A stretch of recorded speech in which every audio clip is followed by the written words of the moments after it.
the night they ran into the dark. February 1959. Deep in the frozen wilderness of the Ural Mountains, a group of young hikers was preparing for a difficult expedition. They were not amateurs. They were experienced Soviet university students, trained to survive extreme winter conditions. Their goal was to reach a remote peak known as Ural Mountain, a journey that would take them across some of the most isolated terrain in the Soviet Union. The leader of the group was 23-year-old Igor Dyatlov. Quiet, disciplined, and highly respected among his peers. The expedition included 8 other hikers, engineers, students, and experienced mountaineers. Together, they formed a tight-knit team, confident in their ability to face the brutal winter landscape. On January 23, 1959, the group left the city of Sverdlovsk by train. Spirits were high. Photographs taken during the journey show them laughing, smiling, and joking with each other. They had no reason to believe that this trip would become one of the most mysterious events in modern history. Their route would take them deep into the northern Ural Mountains, a region known for violent winds, sudden snowstorms, and temperatures that could fall below -30 degrees Celsius. But the hikers were prepared. They carried skis, heavy winter gear, cameras, and detailed maps of the terrain. For several days, the expedition moved steadily through forests and frozen valleys. They documented their progress carefully, leaving behind photographs and diary entries that would later become crucial clues for investigators. The images show a group that was confident and organized. There were no signs of fear, no hints of danger. But on January 28th, one member of the expedition turned back due to illness. His name was Yuri. He said goodbye to his friends and returned home, believing he would see them again in a few weeks. He never did. The remaining 9 hikers continued deeper into the mountains. As they climbed higher, the weather grew more hostile. Strong winds swept across the slopes, carrying sharp ice crystals through the air. Visibility dropped, and navigating the terrain became increasingly difficult. Finally, on February 1st, the group reached the eastern slope of a mountain known by the local Mansi people as Kholat Syakhl. The name translates to something unsettling: Mountain of the Dead. That evening, the hikers pitched their tent on the exposed slope. It was an unusual decision. Normally, climbers would move down toward the forest for shelter from the wind, but for reasons still debated today, the group chose to camp high on the mountainside. They secured their tent against the freezing wind, prepared a simple meal, and settled in for the night. Outside, the temperature dropped rapidly. The mountains grew silent, but sometime after midnight, something happened on that slope, something so terrifying that 9 experienced hikers would cut their own tent open from the inside. The last camp. By the afternoon of February 1st, 1959, the hikers were moving across an exposed mountain slope. The weather had changed. Strong winds were sweeping across the ridge, carrying snow through the air like frozen dust. Visibility was getting worse, and navigating the terrain was becoming difficult. The group had planned to reach a forested area lower on the mountain, where they could camp safely for the night. Trees would provide protection from the wind and allow them to build a fire. But something went wrong with their route. Investigators later believed the hikers had drifted, slightly of course during the storm. Instead of reaching the shelter of the forest, they found themselves on the bare eastern slope of Kholat Syakhl. The wind here was much stronger, and the mountain offered no protection. It was late in the afternoon. Darkness in the winter mountains arrives quickly. The group faced a decision: continue moving through the storm in fading light, or stop and set up camp where they were. Igor Dyatlov made the call.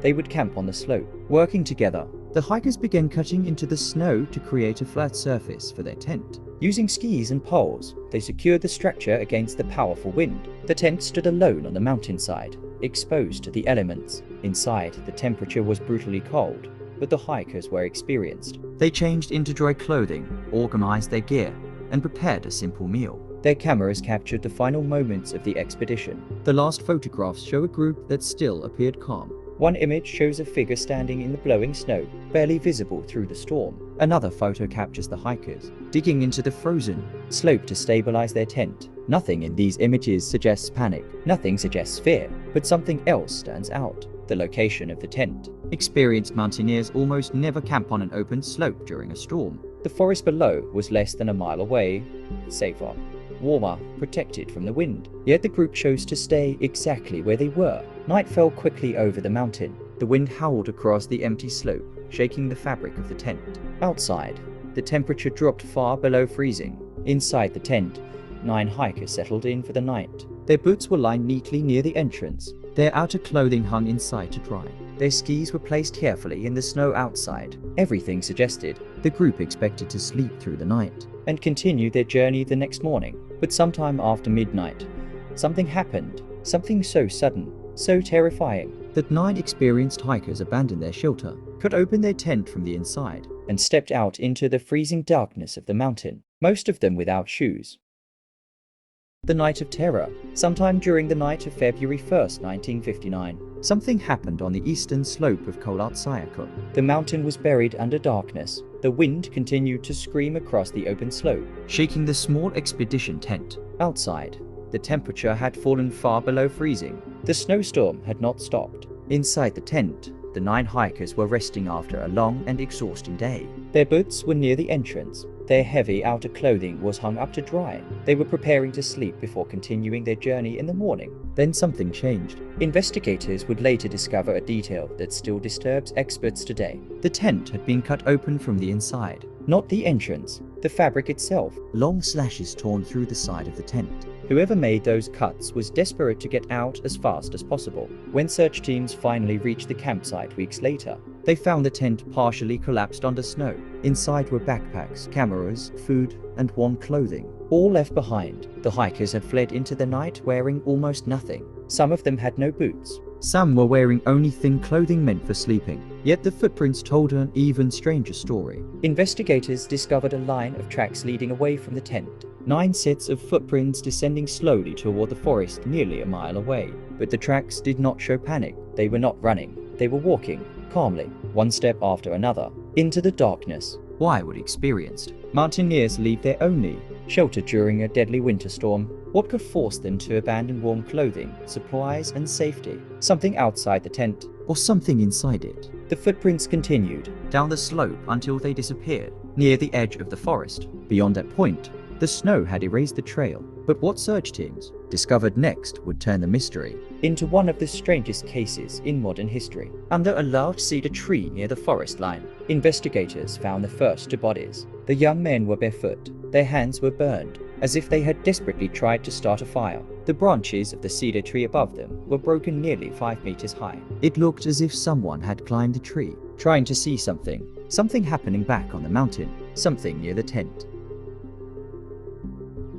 the discovery, In the weeks that followed, the disappearance of the hiking group began to worry there. families and the university, The expedition had been expected to send a telegram once they completed their route. but no message ever arrived. By February 20th, a search party was organized. Volunteers, students, and experienced rescuers began moving into the mountains. They searched through deep snow, frozen forests, and silent valleys. Hoping to find the missing hikers alive, What they discovered instead, would become one of the most disturbing mysteries in modern history.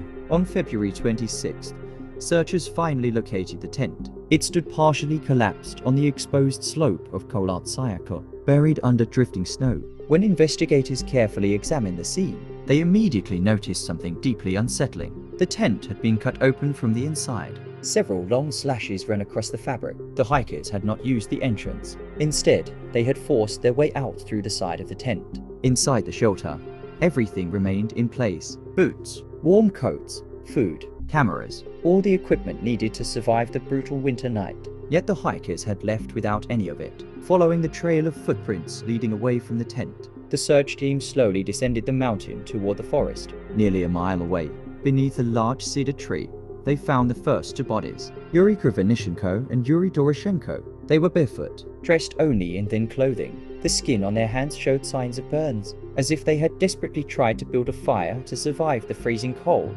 Above them, the branches of the cedar tree were broken high above the ground. Someone had climbed the tree, perhaps trying to see the tent on the mountain slope, or trying to see what was coming. Over the next several days, More bodies were discovered scattered. across the snow between the forest and the campsite, Igor Dyatlov, Zina Kormakarova, Rustam Slobodin, they appear to have been trying to return to the tent. trying to reach safety. They never made it. Months later, when the snow began to melt, investigators found the final four hikers in a small ravine deeper in the forest. What they saw shocked even the most experienced investigators. Lyudmila Dubinina had severe chest injuries, Nikolai Thibault-Brignol suffered massive skull fractures, and Lyudmila's tongue was missing. There were no signs of a struggle, no evidence of another person. Yet the injuries looked as if they had been caused by an enormous force. The official Soviet investigation concluded with a strange statement. The hikers, they said, had died due to an unknown compelling force. More than 60 years later,